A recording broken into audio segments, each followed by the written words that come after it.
کہ اس اسکول سے اس کا اخراج کر دیا گیا، اس اسکول سے نکال دیا گیا، تو اس میں مسلم نوجوان بچے نے کورٹ میں اور عدالت میں کیس کیا کہ ہمارا یہ جمہوری حق ہے، دستور ہند نے ہم کو اس بات کی آتی ہے کہ اپنے مذہب کے مطابق ہم عمل کریں، لہٰذا یہ پرنسپل کون ہوتا ہے کہ داڑھی رکھنے کی وجہ سے مجھے اسکول سے خارج کر کے اسکول سے نکال دیں۔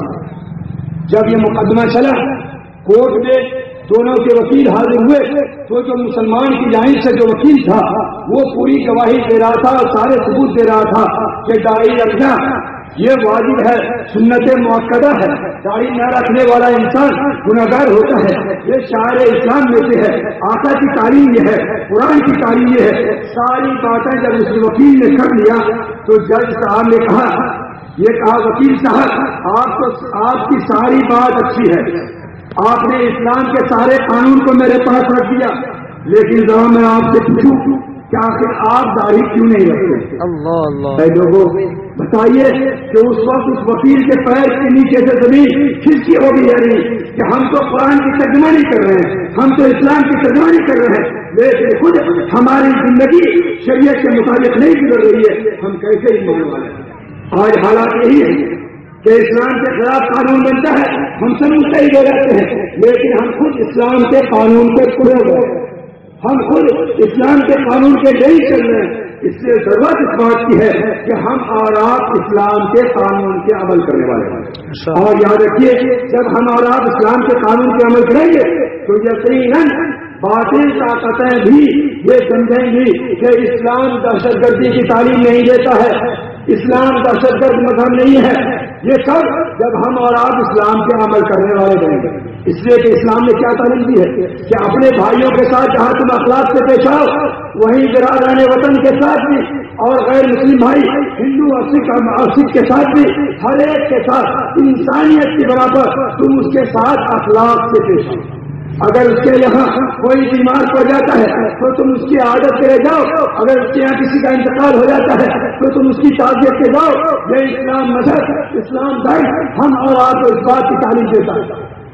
تو جو اسلام یہ کہتا ہو کہ برادران وطن اگر بیمار پڑ جائے اس کی عادت کے لے جانا کل کا کام ہے، سماج کا کام ہے، اس کے یہاں کسی کا انتقال ہو جائے اس کی تعزیت میں جانا سماج کا کام ہے، کل کا کام ہے۔ ایسا مذہب دہشت گرد مذہب کیسے ہو سکتا ہے؟ اور آقا نے کیسی تعلیم دی، آقا نے امت کو کیسی تعلیم دی ہے؟ میں ایک روایت آپ کو سنانا چاہتا ہوں۔ آقا مدنی جناب کریم صلی اللہ علیہ وسلم نے جب مکے میں اپنی نبوت اور رسالت کا اعلان کیا تو ایک بوڑھی مکہ چھوڑ کر بھاگی چلی جا رہی تھی، ایک چوراہے پہ وہ کھڑی ہو جاتی ہے، آپ نبی جناب کریم صلی اللہ علیہ وسلم وہاں سے گزرتے ہیں، پوچھتے ہیں جان کیا بات ہے، آپ کس کا انتظار کر رہی ہیں؟ اس بوڑھی نے یہ کہا بیٹا بات یہ ہے کہ مکے میں ایک شخص ہے جس کا نام محمد ہے، جو اپنے آپ کو اللہ کا پیغمبر اللہ کا رسول کہتا ہے، میں اس کے در سے مکہ چھوڑ کر بھاگی چلی جا رہی ہوں، میرا یہ سامان ہے، میری یہ گچھلی ہے، میں مزدور کے انتظار میں ہوں کہ کوئی مزدور ملتا جو سامان اٹھا کر پڑا منزل تک پہنچا۔ قربان جائیے آپ صلی اللہ علیہ وسلم کا اخلاق، جو وہ بوڑھی آپ صلی اللہ علیہ وسلم کا نام سن کر مکہ چھوڑ کر بھاگی چلی جا رہی ہے، لیکن آپ صلی اللہ علیہ وسلم اس کی گچھلی کو اس کے سامان کو اپنے سر مبارک کو اٹھاتے ہیں اور اٹھا کر اس بوڑھی کو منزل مقصود تک پہنچاتے ہیں۔ وہاں پہنچانے کے بعد وہ بوڑھی یہ کہتی ہے بیٹے بتاؤ تمہاری کیا مزدوری ہوئی؟ آپ صلی اللہ علیہ وسلم نے کہا اے امی جان مجھے آپ کی مزدوری کی ضرورت نہیں ہے، مجھے آپ کے روپے اور پیسے کی ضرورت نہیں ہے، مجھے تو آپ کے آشیرواد اور دعا چاہیے۔ کیا کہہ رہے ہیں آپ صلی اللہ علیہ وسلم کہ مجھے روپیہ پیسہ نہیں چاہیے، مجھے تو آپ کی دعا چاہیے۔ وہ بوڑھی یہ کہتی ہے بیٹا تو سیدھا سادہ بھولا بڑا نوجوان معلوم ہوتا ہے، بڑا شریف انسان معلوم ہوتا ہے، بڑا لاڈلا انسان معلوم ہوتا ہے، دیکھو تم میری ایک بات کو غور سے سن لو اور اس کو گرا بنا لو۔ وہ بات یہ ہے کہ مکے میں ایک شخص ہے جس کا نام محمد ہے، جو اپنے آپ کو اللہ کا پیغمبر کہتا ہے، تم اس کے قریب ہرگز نہ جانا، تم سیدھے سارے بھولے والے نوجوان ہو، اگر تم اس کے قریب چلے گئے تو تم اس کے دامے فریب سے محفوظ نہیں رہے۔ اگر ہمارا ہوتے تو فوراً تلوار سے باہر نکالتے اور اس بوڑھی کی گردن اڑا دیتے کہ دیکھو جس کے ساتھ اس درگاہ میں اخلاق کا معاملہ کر رہے ہیں وہی بوڑھی میرے ہی خلاف بڑھا دے، اور میرے ہی خلاف نصیحت کر رہی ہے. لیکن قربان جائیے آپ صلی اللہ علیہ وسلم کے اخلاق پہ کہ آپ صلی اللہ علیہ وسلم نے اتنا بتانا بھی گوارا نہ کیا کہ میرا ہی نام محمد ہے. آپ صلی اللہ علیہ وسلم نے یہ سوچا کہ اگر میں نے یہ بتا دیا کہ میرا ہی نام محمد ہے تو اس بوڑھی کا دل ٹوٹ جائے گا. اللہ اکبر. ذرا اندازہ لگائیے کہ وہ بوڑھی جو دشمنان اسلام میں تھے آپ صلی اللہ علیہ وسلم اس کا دل توڑنا بھی گوارا نہیں, اس کے دل کو دکھانا بھی گوارا نہیں کرنا. اور آپ صلی اللہ علیہ وسلم وہاں سے رخصت ہو جاتے ہیں. وہاں سے رخصت ہونے کے بعد جیسے ہی تھوڑی دور جاتے ہیں وہ پوری آواز دیتی ہے بیٹے ادھر سنو, بیٹے ادھر سنو.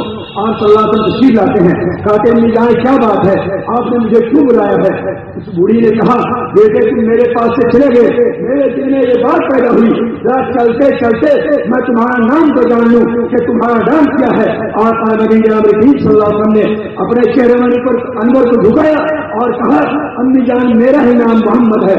اتنا سننا تھا کہ وہ بوڑھی آقا نبی جناب کریم صلی اللہ علیہ وسلم کے قدم مبارک کی جاتی ہے اور پڑھتی ہے کلمہ طیبہ لا الہ الا اللہ محمد رسول اللہ صلی اللہ علیہ وسلم. اے لوگوں ذرا سوچو تو صحیح کہ آپ صلی اللہ علیہ وسلم نے کیسے ان کے اخلاق کا نمونہ پیش کیا کہ وہ بوڑھی دشمنان اسلام میں سے تھی. آپ صلی اللہ علیہ وسلم کا نام سن کر بکا چھوڑ کر بھاگی چلی جا رہی تھی. آپ صلی اللہ علیہ وسلم کے اخلاق سے متاثر ہوتی ہے اور وہ ایمان قبول کرنے کے مجبور ہوتی ہے. تو آپ صلی اللہ علیہ وسلم نے گویا کے اخلاق کے ذریعے سے لوگوں کے دلوں کو جیتا تھا اور لوگ جو اسلام میں داخل ہوتے تھے وہ اخلاق کے ذریعے داخل ہوتے تھے. آج جو لوگ یہ کرتے ہیں پھر عیسائی طاقتیں یہ کہتی ہے, فرقہ پرست طاقتیں یہ کہتی ہے کہ اسلام تلوار کی زور سے پھیلا ہے. آپ اسے بتائیے کہ اسلام تلوار کی زور سے نہیں بلکہ اسلام کو اخلاق کے ذریعے سے ہے. اور ایک واقعہ سنا کرتے شاید وقت زیادہ ہو گیا ہے, ایک واقعہ سنا کرتے میں آپ کی بات ختم کر دینا چاہتا ہوں. وہ بات یہ ہے کہ جب ہمارا اخلاق شروع دیں گے ایک انسان کے ساتھ ہمدردی کا معاملہ کریں گے, اس کے دکھ اور اس کی تکلیف میں ہمارا شریک ہوں گے تو یقیناً وہ اسلام سے قدردانی کرنے والا ہوگا, یقیناً وہ مسلمانوں سے محبت کرنے والا ہوگا. ایک واقعہ میں آپ کو سناتا ہوں کہ ایک مسلمان کی کرانے کی دکان تھی, یعنی چاول آٹا وغیرہ کی دکان, اس کو کرانے کی دکان کہا جاتا ہے. اس کی کرانے کی دکان تھی. ٹھیک اسی کے اپوزٹ میں اسی کے سامنے ایک غیر مسلم ٹھاکر جی کی بھی کرانے کی دکان تھی. ایک دن کا واقعہ یہ ہوا کہ صبح سے شام تک مسلمان کی دکان چلتی رہی اور غیر مسلم دکاندار کے پاس ایک شخص بھی نہیں پہنچا. شام کے آخری وقت میں ایک غیر مسلم وہاں پہنچتا ہے, ایک خریدار اس کے پاس پہنچتا ہے مسلمان دکاندار کے پاس کہ مجھے بڑا سامان دیجیے. یہ مسلمان دکاندار یہ کہتا ہے میں آپ کو یہ سامان نہیں دوں گا, میرے بھائی جو ٹھاکر جی ہیں رامو جی ہیں آپ اس کی دکان سے جا کر کے سامان لیں. یہ ٹھاکر جی اس چیز کو دیکھ رہا تھا کہ یہ گاہک جو آ رہا خریدار جو آ رہا میرے پاس مسلمان بھائی کی طرف سے ہو کر آ رہا. جب وہاں پہنچا اس نے کہا مجھے بڑا سامان دیجیے تو اس نے کہا تم جو ابھی مسلمان بھائی کی دکان کے پاس گئے تھے کیا وہ سامان اس کے پاس نہیں تھا؟ انہوں نے کہا وہ سامان ان کے پاس تھا لیکن انہوں نے دینے سے انکار کیا اور کہا چلے جاؤ اس رامو جی کے پاس. اب انہوں نے اس کو سامان کو دے دیا, ٹھاکر جی نے اس کو سامان دے دیا, لیکن دینے کے بعد ان کے دل میں یہ بات پیدا ہوئی کہ یہ کیسا بے وقوف مسلمان ہے. آج تو ہر شخص چاہتا ہے کہ میرا سامان زیادہ بچے اور اس کو زیادہ سے زیادہ فائدہ پہنچے. یہ کیسا بے وقوف مسلمان ہے کہ اپنا سامان نہ فروخت کر کے اس نے میرے پاس بھیج دیا اس آدمی کو. تو اب یہ جاتا ہے اس مسلمان دکاندار کے پاس اور اس سے کہتا ہے بھائی تم نے اس خریدار کو میرے پاس کیوں بھیجا جبکہ تمہارے پاس وہ سامان موجود تھا؟ تو اس نے کہا بھائی معاملہ یہ ہے کہ میں تو دیکھ رہا تھا کہ صبح سے شام ہو گئی ہے اور تمہاری دکان سے ایک بھی خریدار نہیں پہنچا. میں نے اس کو بھیج دیا کہ اس کے ذریعے سے تمہاری بھی کچھ آمدنی ہو جائے. تو اس نے کہا اس کو آپ کو اس بات کی کیوں فکر ہوئی؟ انہوں نے کہا دیکھو بھائی میں مسلمان ہوں, میں کلمہ طیبہ لا الہ الا اللہ محمد رسول اللہ کے اقرار کرنے والا ہوں. ہمارے آقا کی تعلیم یہ ہے, ہمارے نبی کی تعلیم یہ ہے کہ جہاں تم شکم سیر ہو کر کے کھاؤ وہیں تمہارے پڑوس میں رہنے والا چاہے وہ غیر مسلم بھائی کیوں نہ ہو, ہندو بھائی کیوں نہ ہو, وہ ہے کوئی انسان, اس کے بچے اور بیوی کی فکر بھی تم کو کرنی ہے. جہاں تمہارے گھر کا چولہا جلے وہیں غیر مسلم بھائی کا بھی چولہا جلے, اس کی فکر بھی تم کو کرنی ہے. یہ اسلام کی تعلیم نہیں ہے. اس نے کہا کہ جب اسلام دھرم اتنا اچھا دھرم ہے کہ جہاں وہ اپنے بال بچوں کی فکر کرتا ہے وہیں دوسرے بھائیوں کی بھی فکر کرتا ہے, دوسرے بھائی کے گھر کے جلانے کی بھی فکر کرتا ہے, اس سے اچھا دھرم کون سا دھرم ہو سکتا ہے؟ اور وہ مجھے بتائیے کہ وہ کون سا کلمہ ہے جس کلمے کو پڑھ کر آدمی مسلمان ہوتا ہے. وہاں سے اس کو پڑھایا گیا کہ پڑھیے اشہد ان لا الہ الا اللہ واشہد ان محمدا عبدہ ورسولہ. اس غیر مسلم بھائی نے وہ کلمہ پڑھا اور وہ اسلام لے آیا. لوگوں کہ آج ہمارا بھی اسی طریقے کا اخلاق پیش کریں, اسی طریقے کی ہمدردی پیش کریں, تو کیا آج لوگ اسلام سے متاثر نہیں ہوں گے؟ آج بھی لوگ اسلام کو قبول کرنے پہ مجبور ہوں گے, اسلام سے متاثر ہوں گے جب آپ اس کو یہ بتائیں گے کہ اسلام کی تعلیم یہ ہے. آقا نے یہ فرمایا خیر الناس من ينفع الناس, کہ لوگوں میں بہتر انسان وہ ہے, روئے زمین کے سب سے اچھا انسان وہ ہے جو لوگوں کے ساتھ بھلائی کا معاملہ اللہ, جو انسان کے ساتھ بھلائی کا معاملہ کرتا. یہ نہیں کہ مسلمانوں کے ساتھ, بلکہ سروے زمین کے سب سے اچھا انسان وہ ہے جو انسان کے ساتھ اچھائی کا معاملہ کرتا. اس لیے کہ ہر انسان آدم کی اولاد ہے, ہمارے رشتہ آدم سے ہے, وہ ہمارے نبی ہے. تو ایک بحث سے انسان ہماری ذمہ داری ہو جاتی ہے کہ ہر انسان کے ساتھ ہم ہمدردی کا معاملہ کریں اور اس کے ساتھ نفع کا معاملہ کریں. جب ہم یہ معاملہ کریں گے تو یقیناً وہ اسلام سے متاثر ہوگا. تو میرے محترم دوستو, میں نے آپ کو اس مختصر سے وقت میں یہ بتایا, دو باتیں میں نے آپ سے کہی ہیں کہ ہم اور آپ یہ سمجھیں کہ ہم انسان ہیں, ہم ایمان والے ہیں, ہمارے اوپر اللہ کا قانون چلے گا, قرآن کا قانون چلے گا, کسی انسان اور مخلوق کا قانون ہمارے اوپر نہیں چلے گا.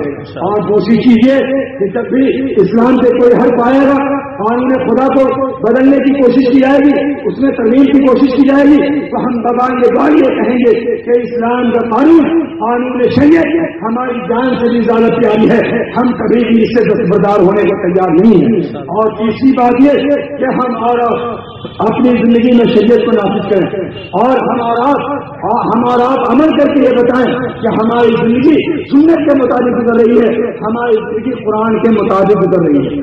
اور آخری بات اور آخری اعلان کر کے میں اپنی بات کو ختم کر دینا چاہتا ہوں. آپ حضرات نے جان لیا کہ ملک کے حالات کیسے ہیں اور کس کس قسم کے قانون بن رہے ہیں. ایسے موقع پہ ہم سب کا جذبہ ایمانی بیدار ہونا چاہیے اور ایمانی طاقت کے ساتھ, ایمانی جوش کے ساتھ ہم اور آپ کو کربلا میدان کو بھر کر کے اس بات کا ثبوت دینا ہے کہ یہاں کا مسلمان, جے پور کا مسلمان, راجستھان کا مسلمان کلمے کی بنا پر متحد ہے اور اسلام کے خلاف کوئی قانون بنے گا تو یہاں کا مسلمان کسی کی قیمت پر اس کو برداشت کرنے کا تیار نہیں. اور وہاں کیسے کیسے آزادی, کتنے بڑے بڑے آزادی تشریف لا رہے ہیں ہندوستان کے چھوٹی چھوٹے علماء کرام جن کو دیکھنے کے لیے لوگوں کی نگاہیں کل چلا کرتی ہیں. اتنے بڑے بڑے آزادی آئے ہیں, حضرت مولانا سید محمد رابع حسنی نبی مدد اللہ جو آل انڈیا مسلم مسئلہ بورڈ کے چیئرمین ہیں, حضرت مولانا سید نظام الدین صاحب جو آل انڈیا مسلم مسئلہ بورڈ کے جنرل سیکریٹری ہیں, حضرت مولانا ارشد نبی صاحب, حضرت مولانا محمود نبی صاحب اور بڑے بڑے اکابر علماء کرام آ رہے ہیں. یاد رکھیے ان اکابر علماء کرام کو دیکھنا بھی عبادت, ان اکابر علماء کرام کو دیکھنا بھی عبادت, ان سے مطالبہ کرنا بھی عبادت اور ان کی باتوں کو سننا بھی عبادت. اس لیے ہم عبادت سمجھ کر کے کربلا کے میدان میں حاضر ہو اور اس بات کا سوچتے ہیں کہ یہاں کا مسلمان ہے, کہ یہاں کے مسلمانوں کا ایمان بیدار ہے اور وہ کلمے کی بنا پر متحد اور متفق ہے. تو کیا ہمارا آپ یہ عزم کرتے ہیں کہ انشاءاللہ کربلا کے میدان میں حاضر ہوں گے؟ ہاتھ اٹھا کے وعدہ کیجیے انشاءاللہ. ماشاءاللہ آپ تمام حضرات نے عہد کیا ہے کہ انشاءاللہ ہم کربلا کے میدان میں حاضر ہوں گے. صرف آپ ہی نہیں حاضر بلکہ آپ اپنے دوست احباب کو جو یہاں نہیں آئے ہیں, جن تک میری آواز نہیں پہنچی ہے, آپ یہ کوشش کریں آج کا یہ مجمع اس کا ہر فرد یہ کوشش کرے کہ انشاءاللہ ہم میں سے ہر شخص 20 آدمی کو مزید کربلا ملے جائے. اس لیے کہ آقا مدینہ حضرت صلی اللہ علیہ وسلم نے حجۃ الوداع کے موقع پر کیا فرمایا تھا, کہ جو حاضر ہے وہ غائب تک اس پیغام کو پہنچا دے. یعنی یہ جو پیغام آپ کو دیا گیا ہے, چند پیغامات جو دیے گئے ہیں, وہ جو ہمارے بھائی, جو ہمارے کلمہ شریف بھائی, ایمانی بھائی جو یہاں نہیں آئے ہیں, آپ کی ذمہ داری ہوتی ہے کہ ان پیغامات کو ان تک پہنچائے اور اسے درخواست کریں کہ وہ سب بعد نماز مغرب کربلا کے میدان میں حاضر ہو اور علماء کرام کے بصیرت افروز سے فائدہ اٹھانے کی کوشش کریں اور وہاں سے علماء کرام کے پیغامات ہیں موجودہ حالات میں اس پیغام کے ہم اور آپ عمل کرنے والے بنیں. دعا فرمائیں اللہ تبارک و تعالی ہم تمام لوگوں کو کہنے سننے پر عمل کرنے کی توفیق عطا فرمائے. وآخر دعوانا الحمدللہ رب العالمین. دعا فرمائیے. درود شریف اللهم صل على محمد وعلى ال محمد كما صليت على ابراهيم